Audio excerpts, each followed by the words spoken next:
Hello students, welcome to today's session. So welcome back. We are restarting this particular series which we call it as DCD series, Daily Chemistry Dose series.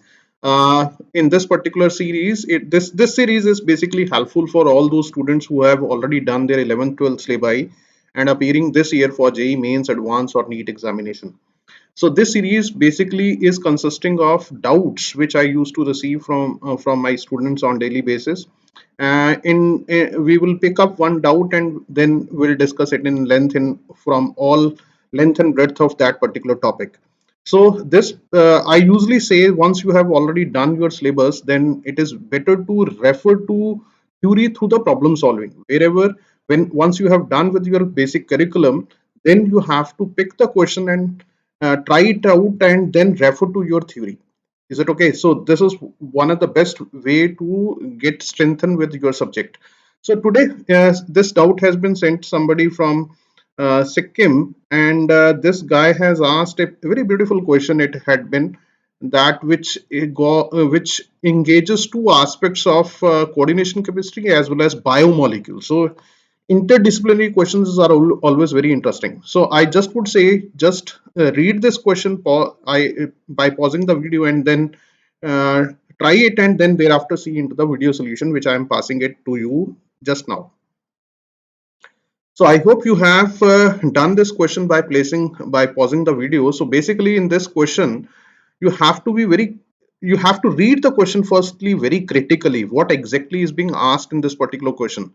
A scale planar complex, mark it out, a scale planar complex of platinum where the ligand has been a anion of a smallest optically active naturally occurring alpha amino acid having a general formula thus. So in this question, if you would read it very carefully, actually the examiner uh, is mixing two three things together. He's asking a smallest optically active naturally occurring amino acid. From that amino acid, you have to take its anion. So we will be answer it in a while. And the complexes, they have written a complex, these two complex, and along with their stereoisomeric forms. So many things are being asked in this question. Let us see how to handle this particular question. So first, let me place it here. They talked about a ligand. What ligand they talked about? Alpha amino acid. First, we have to understand what does it mean.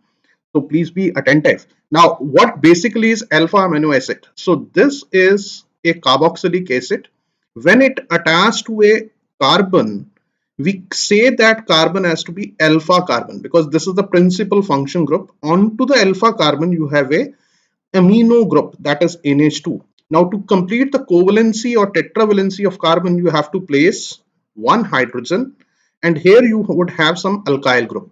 So always remember that is the part of biomolecules chapter. In nature, we have naturally occurring 20 alpha amino acid, out of which 10 we used to say as essential amino acids and 10 we say it as non-essential amino acid. That is not the part of this particular question. I'm just placing it in your mind that this also you have to see into the chapter of biomolecules in the NCERT. So 10 essential amino acid, 10 non-essential amino. All these amino acids which we are saying it as 20, they only differ in the nature of alkyl group. Nature of alkyl group. Now he talked about the anion of this alpha amino acid. So what is the anion of this alpha amino acid?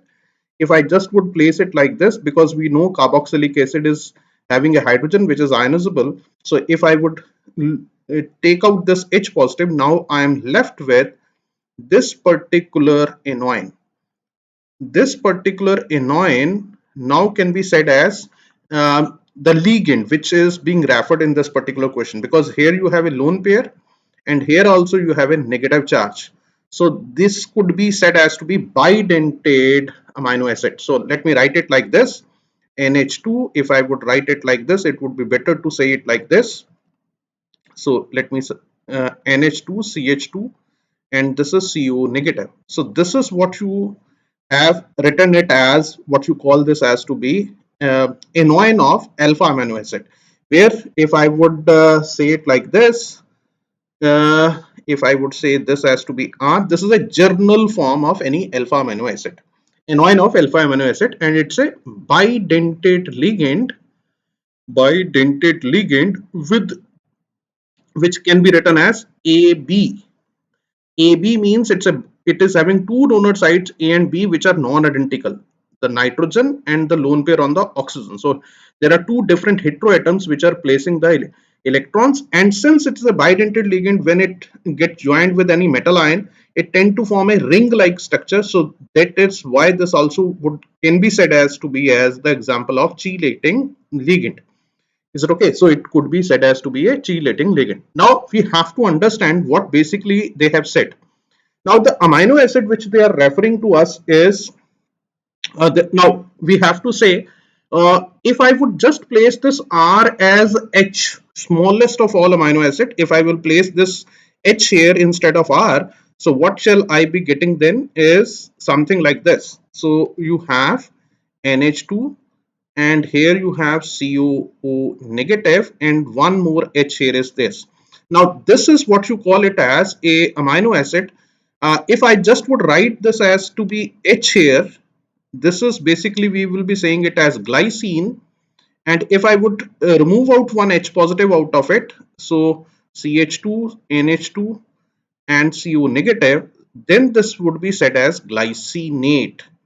This is being said as glycinate. So one example can be glycinate, but in the glycinate, if you could see carefully that if I would refer to it as glycine, so here in the glycine, if I just would mark it here, if it had been a case of a glycine, then the heteroatoms like these could be attached like this. NH, this is C double bond O, CH2, and here you have NH2, and here also you have something like this, CH2, NH2.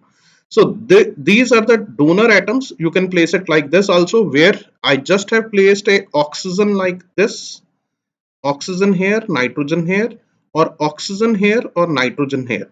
Is it okay? Or you can do the reverse way. You just place oxygen here, nitrogen here, but here you have just placed nitrogen and oxygen, and just reverse the things. So you would get something like this. Am I right? So there are two ways to make this particular stereoisomer. But the point here is definitely one would be said, these two can be said as two different configurations which we have received. These two are the two different configurations which we have received for this particular complex. What is this complex can then be said as? It would be said as glycinato platinum 2, because glycinate is having one negative charge. Could you see here, this is having one negative charge. So that is why we used to say this is here the platinum is in the +2 oxidation state. Now here you can comfortably see that if I just would mark a plane or just would pass a plane from the center of this molecule, just hold on, center of this molecule from here, if I just would mark it once again to you, this is nothing but what you call this as to be the plane of symmetry. So this is having a plane of symmetry in this, because both ways it is totally identical. So or you just would pass a plane right from the plane which is being horizontal plane across this entire molecule, you would again get a plane of symmetry. So if plane of symmetry is present, we will be saying it is optically inactive. This compound is optically inactive. This is inactive, but definitely we will be saying this has to be cis isomer, because the two oxygens are on the same side, and this would be said as to be the trans isomer. This is also be optically inactive. Why is it optically inactive? If you just would pass a plane, horizontal plane across this entire molecule, the upper part and lower part are totally identical. So that is why it is also optically inactive. So both of these are optically inactive. Now the point here is I can get the answer directly by saying it like this, because they said categorically that you need to have a smallest optically active naturally occurring alpha amino acid. That's the amino acid which I have selected was not optically active, because I selected this carbon was not optically active, and although it is the smallest, glycine is the smallest amino acid. Now the next smallest amino acid shall be, which we call it as alanine. Now what is this alanine? Alanine would be somewhat like this. You have carboxylic acid, and this is the alpha carbon, and here you have a amino group, and you have to place one H. This is the one H.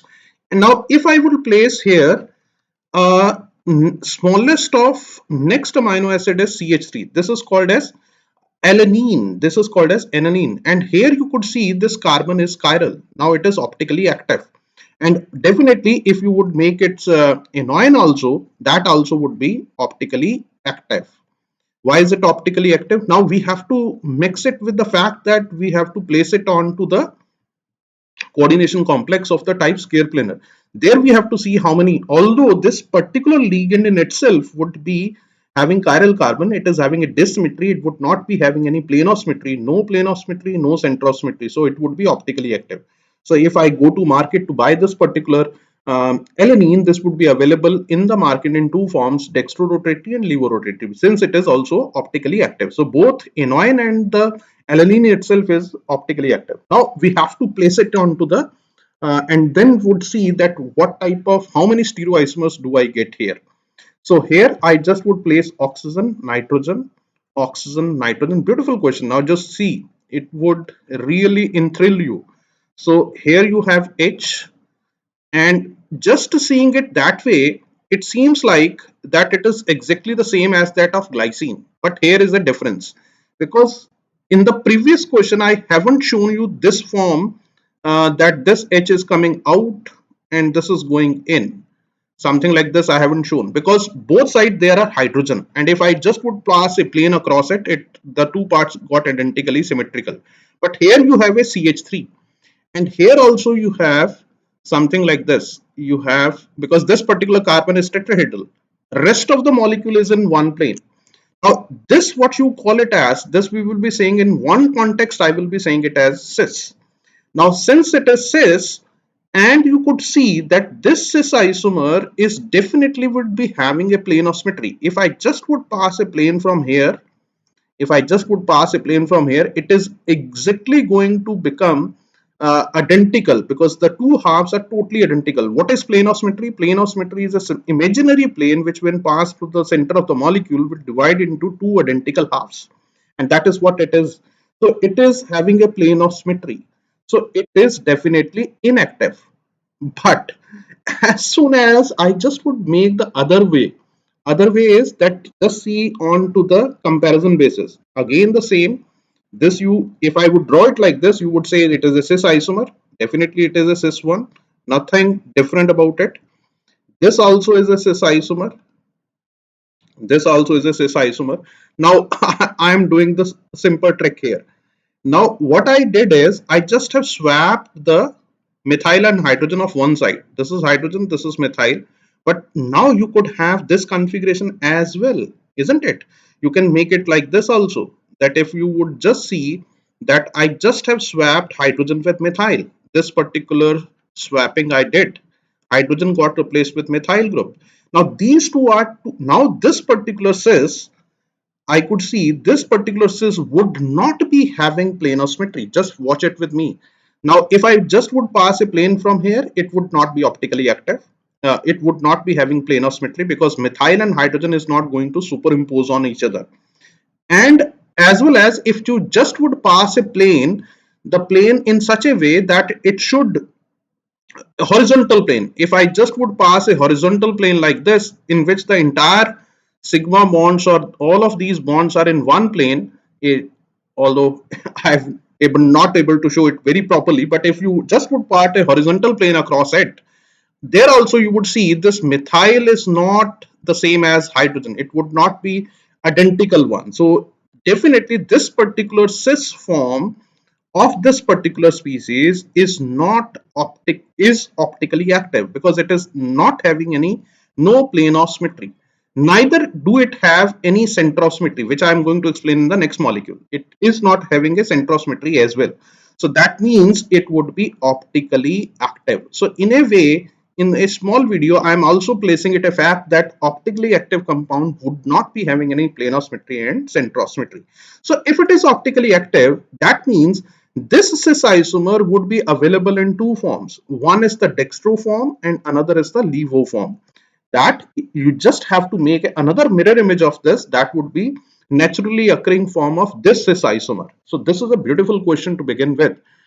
What I'm trying to say is that this particular species, which is cis, this cis is having two forms. One, we say it as inactive, optically inactive, because it is having a planar symmetry. It is having a planar symmetry.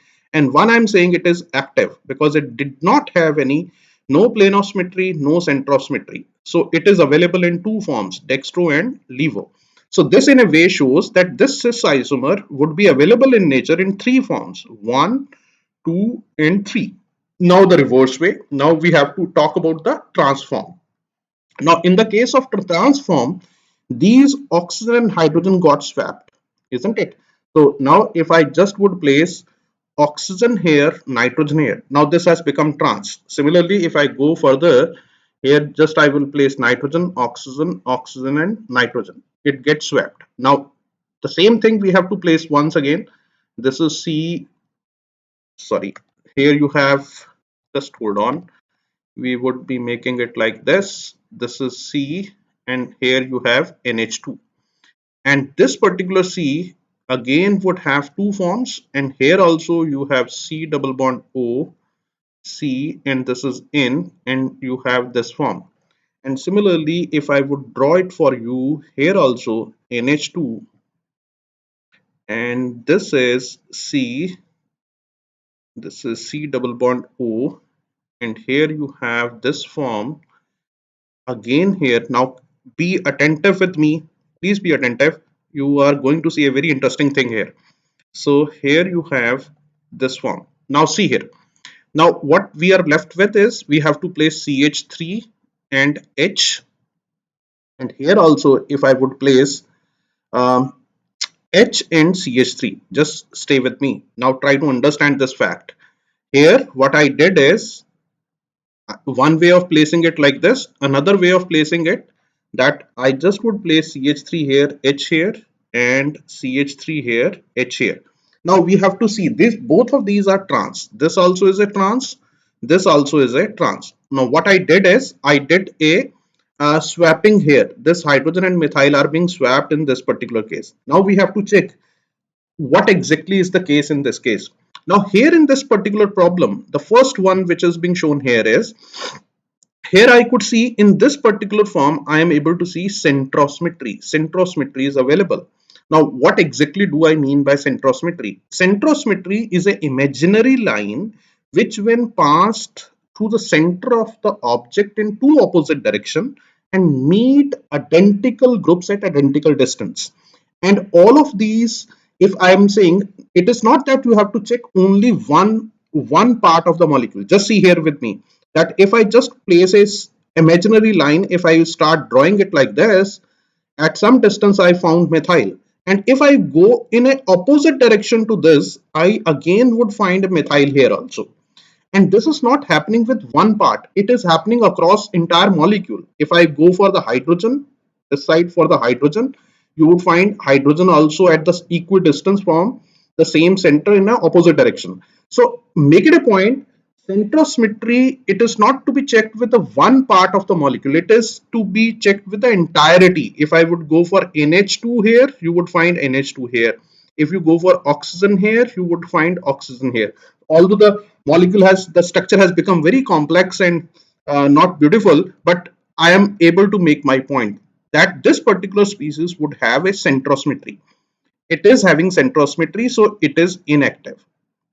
Since it is having centrosymmetry, it would be inactive.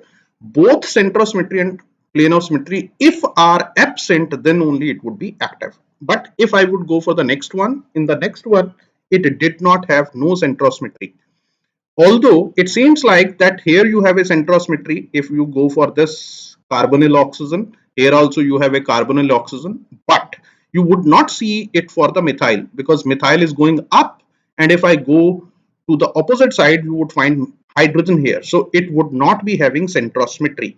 So since it is not having a centrosymmetry, it may be optically active provided it do not have planar symmetry, and I could find that it do not have planar symmetry as well. it did not have any plane of symmetry, because if I just would pass a plane from the center of this object or center of this, if I would place it like this nitrogen and oxygen is not going to superimpose. Is it okay? And so is this methyl and hydrogen, because here on this side you have a carbonyl, here you on this side you have a tetrahedral methyl. So it is not going to pass. And if you pass the molecule from the center of in the horizontal plane also, it is not going to get the plane of symmetry, because if you take the horizontal plane, if you take into consideration the horizontal plane, then this particular methyl and hydrogen are not going to superimpose on each other, because the horizontal plane would go across the molecule like this. Then this methyl and this hydrogen is not going to superimpose on each other, so it do not have plane of symmetry. So it is not having a plane of symmetry. So that means this particular transform would be active. Now, if it is active, it is available in two forms, dextro and levo. So what exactly do we get out of this discussion? We just have got this discussion like this, that this PT, although it was looking like a very simple molecule, so we said this particular ligand is optically active and it is the smallest one, because it is just contain the methyl group. So it engages the biomolecules along with. So it is available in nature in two forms. One we say it as cis and trans. This cis may have two forms again, active, and one form is inactive. The one which is having inactive has plane of symmetry, so that is why it becomes optically inactive, and this would be having dextro and levo. And transform again is having active. And beautiful question, which gives you a little more strength into the topic. So the one which is inactive is having centrosymmetry. It is having centrosymmetry. And this would have two forms, dextro and levo. So in entirety, if I would go to the market to buy this particular complex, the shopkeeper would show me one form this, another form this, another form this, fourth, fifth, sixth. So it would be having six stereoisomers, out of which four are optically active and two are optically inactive. Now let us address the answer. It's a beautiful question. So keep sending me such questions. We will be addressing it with upcoming videos. So this is having two stereoisomer. The option in itself is correct. Option in itself is correct, and this C option is always is also correct. This bisglycinato platinum 2 is having two stereoisomeric forms, cis and trans, which are not optically active. But the fellow is saying that the anion of smallest optically active naturally occurring amino acid. So this is not the smallest optically active amino acid. So in that sense, it becomes, these two options becomes wrong. Now the B option is the only answer which we have already proved, that this particular complex would have six stereoisomeric form. All are not optically active, so this is wrong statement. So the best answer out of this is B. I hope you have liked this question. If in case you like this question, do comment wow onto the chat box. It would be sort of motivation for me. Thanks a lot. Hope to see you in the next video with some other new interesting question. Bye bye. Take care.